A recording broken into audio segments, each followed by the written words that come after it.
Hello everybody! So we're here for the second part of this video, which is going to be the very next day after you've done step one or part one of the video that I already put up. So by now, if you've done this with me, your bread should be really jiggly, like risen, maybe fallen and risen a little bit. It's kind of climbed up the bowl and fallen a little bit. Mine is quite jiggly. In fact, it looks kind of like a postpartum belly, or like the back of my legs after the Christmas holiday season. So if yours looks like that too, then you're in really good shape. You're in the right place. And we can just take our plastic wrap off, slap it over there, grab you some flour, and we're just gonna lightly flour a clean surface. I don't think I have to mention that it should be clean, like, you know, it should be clean, and your hands should be clean, but I feel like I don't need to say that to you because I'm not your mom. So clean your hands, or don't.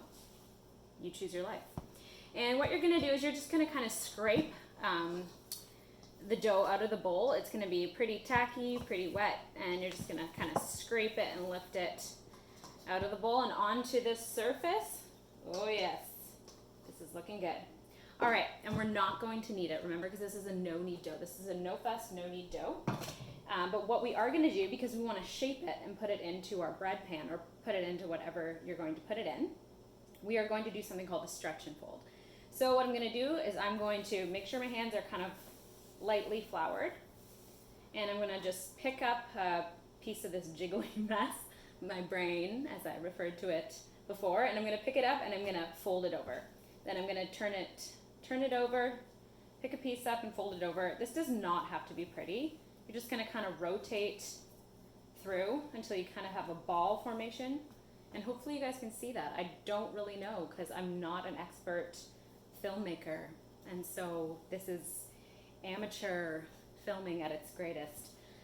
So we're just going to keep doing that a couple times over. Stretch it and pull it over, stretch it, pull it over. And what we're trying to do is we're trying to reduce the amount of cracks and seams that you'll have in your bread, so that when you cook it, you don't have, I don't know, all these cracks and seams when you try to cut it open. So you want to try to make it look as I don't know, as seamless as possible.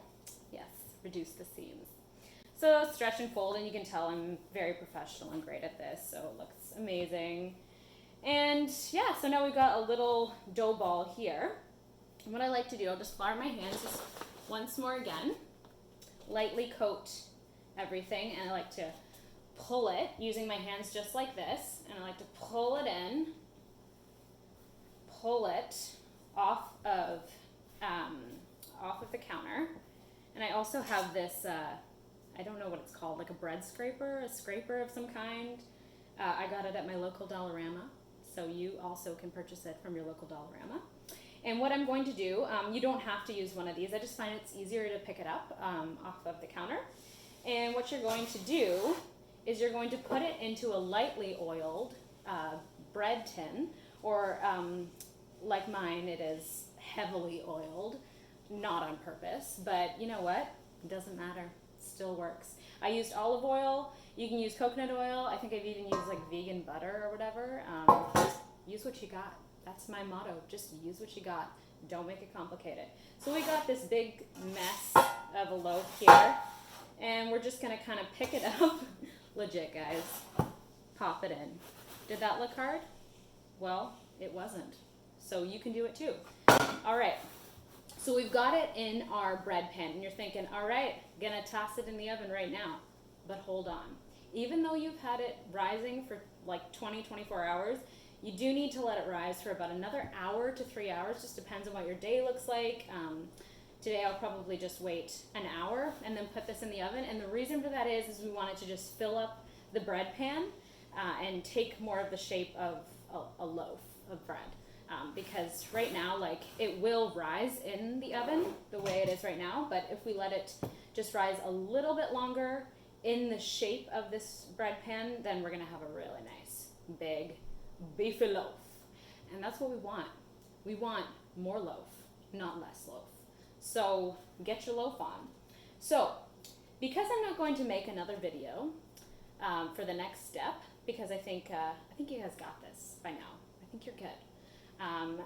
I am gonna say what you need to do after this. So let it rise covered with a towel for about an hour to 3 hours. Then this is what you're gonna do. 3 things. You're gonna score your bread. That's number 1. Scoring is literally just slicing little slits in your bread so that it can open up and breathe a little bit more. I use scissors. You don't need like a razor. Don't use a knife unless it's very, very sharp. I just use little scissors like this and just cut into it like that. Super simple. You can do whatever pattern you want. And the second thing is that when you cook it, what I do is I use another bread pan. And this is something that my dad taught me how to do. It's called the poor man's Dutch oven. So if you don't have a Dutch oven, you can go down to your local Dollarama as well. And you can purchase 2 of these Betty Crocker bread loaf pans. And you can do exactly what I do, the cheap, easy method. And so what I do is I just put this other bread pan over the one that the bread is in, and I just clamp it down. Easy, simple. We're not getting complicated here.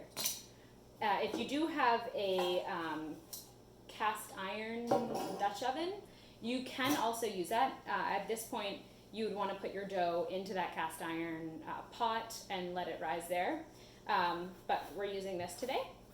And the other thing is, what you're going to do is you're going to cook it for 50 minutes at 475. That works for my oven. If you have a convection oven, you might want to go down to about 425 and check it at about 30-35 minutes. You will know if the bread is done if you stick a toothpick in it, or a fork or a knife, and nothing comes off. So really simple, really easy. I hope that you guys make this bread. I hope that this was helpful and not completely discombobulated. I hope that it all made sense. You can always message me and with any questions if it didn't work out, if this literally didn't make any sense. But I hope you make the bread. And that's all there is to it, guys. Happy baking.